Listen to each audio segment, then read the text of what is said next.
Hi friends, ಎಲ್ರಿಗೂ ನಮಸ್ಕಾರ.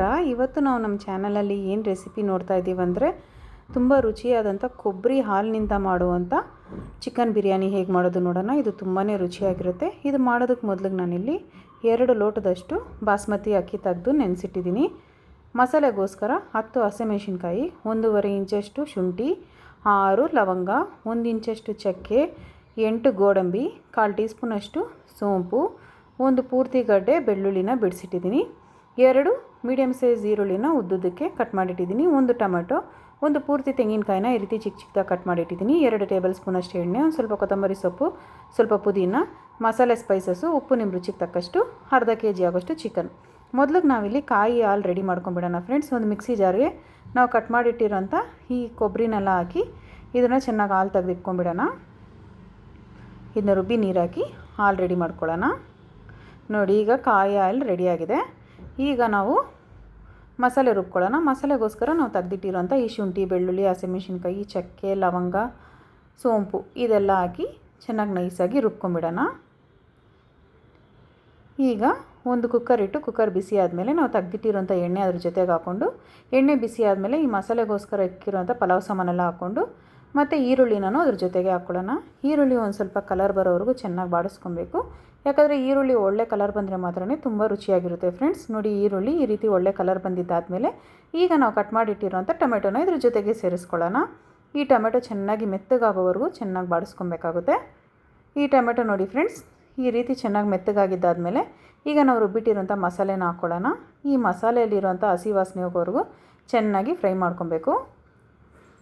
ನೋಡಿ, ಈ ರೀತಿ ಚೆನ್ನಾಗಿ ಫ್ರೈ ಮಾಡಿಕೊಂಡು ಈಗ ಇದ್ರ ಜೊತೆಗೇ ಒಂದು 1/4 ಟೀ ಸ್ಪೂನಷ್ಟು ಅರಿಶಿಣದ ಪುಡಿ ಹಾಕ್ಕೊಳ್ಳೋಣ.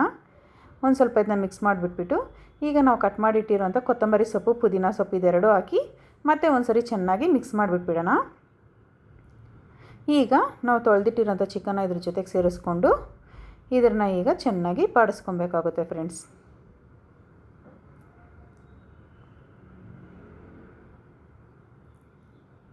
ಈ ರೀತಿ ಇದನ್ನ ಬಾಡಿಸ್ಕೊಂಡಿದ್ದಾದಮೇಲೆ ಈಗ ಇದಕ್ಕೆ ನಾವು ಕೊಬ್ಬರಿ ಹಾಲನ್ನ ಅಳತೆ ಮಾಡಿ ಹಾಕ್ಕೊಳ್ಳೋಣ. ಇಲ್ಲಿ ನಾನು ಬಾಸ್ಮತಿ ಅಕ್ಕಿ ತೆಗ್ದಿರೋದ್ರಿಂದ 1 ಲೋಟಕ್ಕೆ 1.5 ಲೋಟದಷ್ಟು ಮಾತ್ರ ನೀರು ಹಾಕ್ತಾಯಿದ್ದೀನಿ. ಹಾಗಾಗಿ 2 ಲೋಟ ಅಕ್ಕಿಗೆ 3 ಲೋಟದಷ್ಟು ಕೊಬ್ಬರಿ ಹಾಲು ಮತ್ತು ನೀರು ಎರಡೂ ಸೇರಿಸಿ 3 ಲೋಟದಷ್ಟು ಹಾಕ್ಕೊಂಡಿದ್ದೀನಿ. ಇಲ್ಲಿ ಕೊಬ್ಬರಿ ಹಾಲು 2 ಲೋಟ ಬಂತು, ಹಾಗಾಗಿ 1 ಲೋಟ ನೀರು ಹಾಕಿದ್ದೀನಿ ಫ್ರೆಂಡ್ಸ್. ಉಪ್ಪು ನಿಮ್ಮ ರುಚಿಗೆ ತಕ್ಕಷ್ಟು ನೀವು ಹಾಕ್ಕೊಳ್ಳಿ. ನಾನು ಇಲ್ಲೊಂದು ಅರ್ಧ ಟೇಬಲ್ ಸ್ಪೂನಷ್ಟು ಕಲ್ಲುಪ್ಪು ಹಾಕಿದ್ದೀನಿ. ಈಗ ಇದನ್ನ ಚೆನ್ನಾಗಿ ಒಂದು ಸರಿ ಮಿಕ್ಸ್ ಮಾಡಿಬಿಟ್ಬಿಟ್ಟು ಇದು ಚೆನ್ನಾಗಿ ಈ ರೀತಿ ಕುದಿ ಬರಬೇಕಾದ್ರೆ ನಾವು ನೆನೆಸಿಟ್ಟಿರೋಂಥ ಬಾಸ್ಮತಿ ಅಕ್ಕಿನ ಇದ್ರ ಜೊತೆಗೆ ಹಾಕ್ಕೊಳ್ಳೋಣ. ಬಾಸ್ಮತಿ ಅಕ್ಕಿ ಎಲ್ಲ ಹಾಕಿ ಮತ್ತೆ ಒಂದು ಸರಿ ಚೆನ್ನಾಗಿ ರೀತಿ ಮಿಕ್ಸ್ ಮಾಡಿಬಿಟ್ಬಿಡೋಣ. ಹೀಗೆ ಮಿಕ್ಸ್ ಮಾಡಿ ಇದು 1 ನಿಮಿಷ ಚೆನ್ನಾಗಿ ಕುದಿ ಬರಲಿ. ನೋಡಿ, ಇದು ಈ ರೀತಿ ಕುದಿ ಬರಬೇಕಾದ್ರೆ ಇದನ್ನ ಮತ್ತೊಂದು ಸರಿ ಮಿಕ್ಸ್ ಮಾಡಿಬಿಟ್ಬಿಟ್ಟು ಈಗ ಈ ಕುಕ್ಕರ್ಗೆ ಮೇಲೆ ಕ್ಯಾಪ್ ಹಾಕ್ಬಿಟ್ಬಿಡೋಣ ಫ್ರೆಂಡ್ಸ್. ಕ್ಯಾಪ್ ಹಾಕಿ ವಿಸಿಲ್ ಹಾಕಿ ಇದನ್ನ 1-2 ವಿಸಿಲ್ ಬರೋವರೆಗೂ ಕೂಗಿಸ್ಕೊಳ್ಳೋಣ. ನೋಡಿ ಫ್ರೆಂಡ್ಸ್, 2 ವಿಸಿಲ್ ಕೂಗಿದ್ದಾದಮೇಲೆ ತೆಗೆದಿಟ್ಟಿದ್ದೀನಿ. ಎಷ್ಟು ಚೆನ್ನಾಗಿ ರೆಡಿಯಾಗಿದೆ ನೋಡಿ. ಬಾಸ್ಮತಿ ಅಕ್ಕಿ ನೋಡಿ ಎಷ್ಟು ಪುಡಿಯಾಗಿ ಬಂದಿದೆ. ತುಂಬಾ ರುಚಿಯಾಗಿರುತ್ತೆ ಈ ಚಿಕನ್ ಬಿರಿಯಾನಿ. ಕೊಬ್ಬರಿ ಹಾಕಿ ಮಾಡೋದಕ್ಕಿಂತಲೂ ಈ ರೀತಿ ಕೊಬ್ಬರಿ ಹಾಲು ಹಾಕಿ ಮಾಡೋದ್ರಿಂದ ಒಳ್ಳೆ ರುಚಿ ಕೊಡುತ್ತೆ ಫ್ರೆಂಡ್ಸ್. ನಿಮಗೆ ಈ ರೆಸಿಪಿ ಇಷ್ಟ ಆಗಿದ್ದರೆ ನಮ್ಮ ವಿಡಿಯೋನ ಲೈಕ್ ಮಾಡಿ, ಶೇರ್ ಮಾಡಿ, ಕಮೆಂಟ್ ಮಾಡಿ, ಮರಿದೇ ನಮ್ಮ ಚಾನಲ್ನ ಸಬ್ಸ್ಕ್ರೈಬ್ ಮಾಡ್ಕೊಳ್ಳಿ ಫ್ರೆಂಡ್ಸ್. ನಿಮ್ಮ ಸಪೋರ್ಟ್ ಯಾವತ್ತೂ ಹೀಗೆ ಇರಲಿ. ಧನ್ಯವಾದಗಳು.